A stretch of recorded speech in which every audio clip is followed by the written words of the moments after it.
Assalamualaikum warahmatullahi wabarakatuh. Selamat berjumpa lagi dalam Sri Junjungan Trepesi Sleso pada wawancara eksklusif pada hari ini. Pemirsa, baru-baru ini di Desa Pematang Duku, Kecamatan Bengkalis, telah terjadi suatu peristiwa yang di luar dugaan manusia, di mana kita menyaksikan sesuatu hal yang sangat menakjub, yakni peristiwa kematian. Pemirsa, tentu kita ingin mengungkit berita-berita yang saat ini berkembang di masyarakat yang mungkin kita ingin ukit pada hari ini.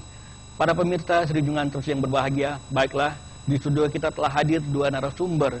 Yang pertama adalah Aslina, seorang gadis yang berusia 25 tahun yang baru saja mengalami suatu peristiwa keajaiban yang luar biasa. Dan yang kedua adalah paman beliau, yaitu Bapak Rustam Effendi. Beliau yang mendampingi selama peristiwa yang sangat luar biasa ini. Para pemirsa Sri Junjungan Trepesi yang berbahagia, baiklah, langsung aja kita akan ajak Anda untuk bersama-sama untuk memperkenalkan dua narasumber kita pada hari ini. Assalamualaikum. Assalamualaikum Pak. Waalaikumsalam. Mungkin sedikit kita ingin menceritakan peristiwa yang sangat luar biasa Pak, di luar kemampuan manusia. Tentu dari perjalanan ini mungkin saya minta cerita dari Aslina, gimana ceritanya tentang hal ini. Iya. Mungkin gini aja lah dulu ya. Ya, diawali dengan Aslina. Assalamualaikum warahmatullahi wabarakatuh. Waalaikumsalam. Alhamdulillah, alhamdulillahirabbil alamin. Wassalatu wassalamu ala asrofil anbiya'i wal mursalin wa ala alihi wasulillahi ajma'in. Marilah kita bersemangat untuk mengambil Nabi Muhammad Sallallahu Alaihi Wasallam dengan ucapan Allahumma shalli ala sayyidina Muhammad wa ala alihi sayyidina Muhammad, karena dekat beliau kita bisa beramai. Jadi saya langsungkan perjalanan saya sewaktu saya berhadapan dengan maut. Jadi pertama ceritanya Pak, saya ini mengalami kematian. Jadi bahwa di dalam Al-Quran pun telah menjelaskan, saya sendiri sedikit Pak, setiap manusia yang bernyawa akan mengalami kematian. Setiap manusia yang telah mati, yang telah wafat, tidak akan hidup lagi. Jadi tentu kalau bisa mau nanya saya, kenapa saya hidup itu kan? Karena kun fayakun, kun fayakun, kun fayakun. Aku berkehendak semua boleh terjadi. Karena itu anak Allah. Jadi awalnya saya meninggal, mati itu sakit, mati itu sakit. Jadi itu tergantung amal, iman. Kenapa saya kaitkan amal dan iman? Karena kematian dan alam barzakh sana memang ada dan berkaitan dengan amal dan iman. Jadi Pak, waktu malaikat mencabut nyawa saya di kaki kanan saya Pak, bahkan ajaran Rasulullah, bahkan ajaran Allah pun telah menerangkan, Allah telah menganjurkan kepada umatnya mengeluarkan kaki kanan Allah. Bahkan ajaran Nabi Muhammad SAW pun harus melangkah menuju kaki kanan. Bahkan malaikat pun Pak mencabut nyawa saya di kaki kanan. Malaikat sekat dengan kanan. Jadi waktu saya mati, malaikat mencabut kaki saya di kaki kanan Pak. Ya Allah, sakitnya Pak, susah saya membayangkan. Jadi saya bangkitkan lagi amal, iman. Karena apa? Karena sakitnya mati berkaitan dengan amal, iman, imtak. Ya, Aslina, sedikit bisa dipotong. Iya, bagaimana ketika merasakan pada saat itu apa yang sering dilakukan Aslina dalam amalan kehidupan sehari-hari gitu? Alhamdulillah saya seperti menuruti ajaran Nabi Muhammad SAW, mentaati dan melakukan apa itu amal Pak, apa itu amal iman, cuma itu. Ya, mungkin kita sedikit memotong dan minta kepada Bapak sendiri penjelasan bagaimana peristiwa awal itu terjadi, mungkin dari rumah sakit atau bagaimana Pak, bisa cerita sedikit Pak. Iya. Assalamualaikum warahmatullahi wabarakatuh. Secara kronologis saya sampaikan bahwa Aslina ini memang sudah mengidap penyakit hipertiroid, yaitu kelenjar darah kondok dalam. Itu sudah dialaminya selama 3 tahun. Secara rutin memang kita memang berobat ke sana, check up, seperti kita lakukan awal-awal sebelumnya. Jadi tanggal 24 ya, 24 hari Kamis, kami berangkat ke Melaka. Kemudian Jumat pagi mengalami check up di Mahkota Melaka. Dokter mengatakan untuk sekarang ini belum bisa dioperasi. Operasi itu 3 bulan lagi. Karena darah T3, T4 ini masih tinggi. Kalau diadakan operasi sekarang, kata dokter, ini mengalami pendarahan. Waktu itu kondisi Aslina itu dalam keadaan demam. Dalam keadaan lemah ya. Jadi setelah check up dikasih obat, kita pulang ke penginapan. Kemudian malam Sabtunya, Jumat malam Sabtu ya, nampaknya beliau kena serangan jantung karena hipertiroid ini sangat erat kaitannya dengan jantung. Kemudian jam 11:30 malam, Aslina merasakan perutnya sakit. Waktu itu saya melihat kondisinya makin lemah. Jam 12 kita panggil ambulan Mahkota. Langsung datang ambulan, langsung kita bawa ke rumah sakit Mahkota. Tiba di sana dia masuk ruang gawat darurat, tapi keadaannya semakin buruk. Semakin buruk keadaannya. Setengah jam di ruang rawatan gawat darurat, Aslinanya dibawa ke ruangan ward. Di sana saya melihat Aslina ini bukan sesak lagi. Tapi berdasarkan pengalaman saya sebelumnya, Aslina ini ombak. Itu terjadi sekitar hampir jam 1 malam.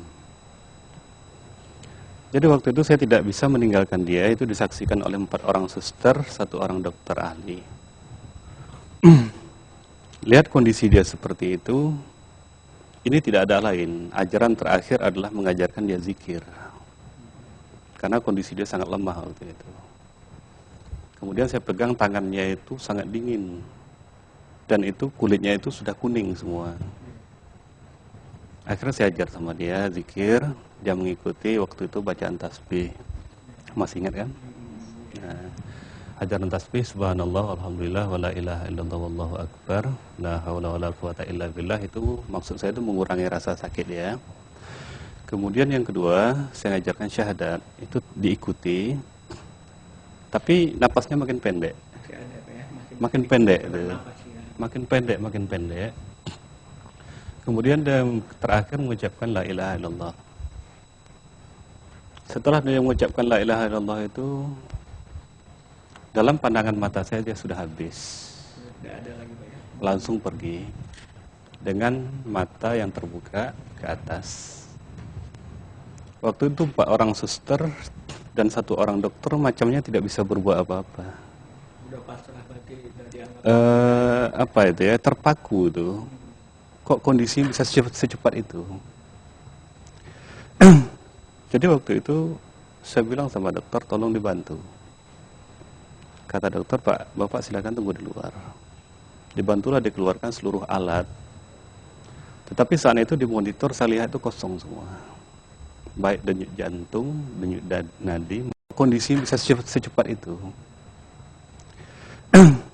Jadi waktu itu saya bilang sama dokter, tolong dibantu. Kata dokter, Pak, Bapak silakan tunggu di luar. Dibantulah dikeluarkan seluruh alat. Tetapi saat itu di monitor saya lihat itu kosong semua. Baik denyut jantung, denyut nadi maupun darah, peredaran darahnya. Kosong. Itu sempat mengalami berapa jam Pak dari proses dibawa ke rumah sakit sampai pulang ke rumah gitu?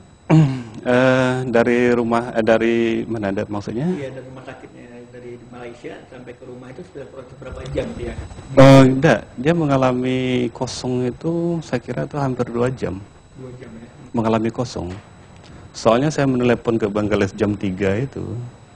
Jam 3 subuh dia dalam keadaan kosong. Kemudian saya kembali lagi masuk, itu ada denyut sedikit. Kemudian hilang lagi. Hilang denyut ini diprosesnya itu cukup lama, hampir menjelang azan subuh. Baru timbul lagi. Jadi pastinya saya tidak tahu, diperkirakan sekitar 2 jam kosongnya. Kemudian dibantu oleh peralatan, dimasuk ruangan ICU. Di ruangan ICU ini aslinya koma 2 hari, hampir 2 hari 3 malam. Itu dikatakan oleh dokter kalaupun dia hidup, dia mengalami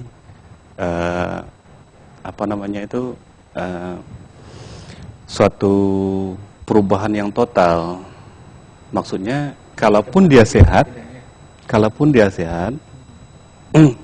itu jaringan di sarafnya dah rusak. Dia tidak bisa berbicara, tidak bisa beraktivitas. Yang beliau bisa lakukan hanya duduk.